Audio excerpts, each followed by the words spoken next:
Governor സർക്കാരിനിട്ട് വെടിപൊട്ടിച്ചതോടെ കലിതുള്ളി CPM. വീണ്ടും Arif Muhammad ഖാനെതിരെ SFI ഇറക്കി സമരം കൊഴിപ്പിക്കാനാണ് നീക്കം. ആർഷോ വന്നാൽ ഇപ്പോൾ എന്തൊക്കെയോ ചെയ്യുമെന്നാണ് ഗോവിന്ദൻ സഖാവിന്റെ തള്ള്. ഗവർണർക്ക് കേന്ദ്രം സുരക്ഷയൊരുക്കിയതിന്റെ പിറ്റേന്നോടിയ ആർഷോയുടെ പൊടി പോലും പിന്നെ കണ്ടിട്ടില്ല എന്നുള്ളതാണ് വസ്തുത. വെറുതെ CRPF പണിയുണ്ടാക്കി വെക്കണോ എന്നാണ് ഉയർന്നു വരുന്ന പരിഹാസം. എന്തായാലും വീണ്ടും ഗവർണർ സർക്കാർ പോര് മുറുകുകയാണ്. സർവകലാശാലയിൽ കയറി കളിച്ചേക്കരുത് എന്നാണ് CPM ആരിഫ് മുഹമ്മദ് ഖാനെ വെല്ലുവിളിച്ചിരിക്കുന്നത്.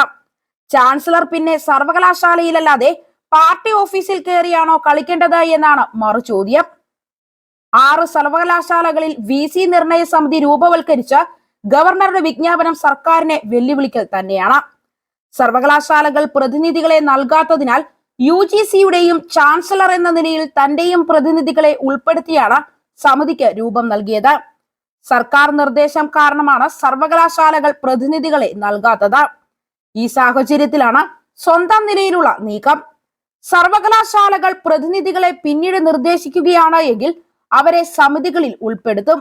കേരള, MG, കാർഷികം, മലയാളം, സാങ്കേതികം, ഫിഷറീസ് സർവകലാശാലകളുടെ VCമാരെ നിശ്ചയിക്കാനാണ് ഗവർണർ സമിതി രൂപവൽക്കരിച്ചത്. ഈ 6 സർവകലാശാലകളിലെ VC നിർണയ സമിതികളിലേക്ക് UGC പ്രതിനിധികളെ നിർദ്ദേശിച്ചിരുന്നു. സാങ്കേതിക സർവകലാശാലയിലേക്ക് AICTE പ്രതിനിധിയെയും ലഭ്യമായിട്ടുണ്ട്. കണ്ണൂർ, കൊച്ചി ഓപ്പൺ സർവകലാശാലകളിലേക്കുള്ള പ്രതിനിധികളെ നൽകണമെന്ന് UGCയോടും സർവകലാശാലകളോടും വീണ്ടും ഓർമ്മിപ്പിച്ച് രാജ്ഭവൻ കത്തും നൽകും. ഉടൻ മറുപടി കിട്ടിയാൽ അവരെയും ഉൾക്കൊള്ളിക്കും.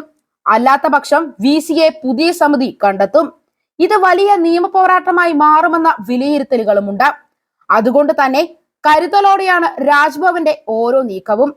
VCമാരുടെ നിയമനം വൈകുന്നത് പ്രതിസന്ധിയാണ് എന്ന് വിലയിരുത്തിയാണ് ഈ പുതിയ നീക്കം.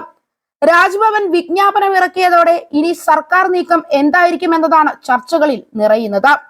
വിജ്ഞാപനം ഓരോ സർവകലാശാല സിൻഡിക്കേറ്റുകളും കോടതിയിൽ ചോദ്യം ചെയ്യാനും സാധ്യതയുണ്ട്. സർക്കാരും ഗവർണർക്കെതിരെ രംഗത്ത് വരികയും ചെയ്യും.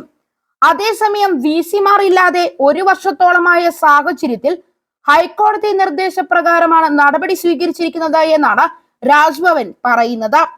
അതുകൊണ്ട് തന്നെ കോടതി തീരുമാനം ഈ കേസിൽ നിർണായകവുമാണ്.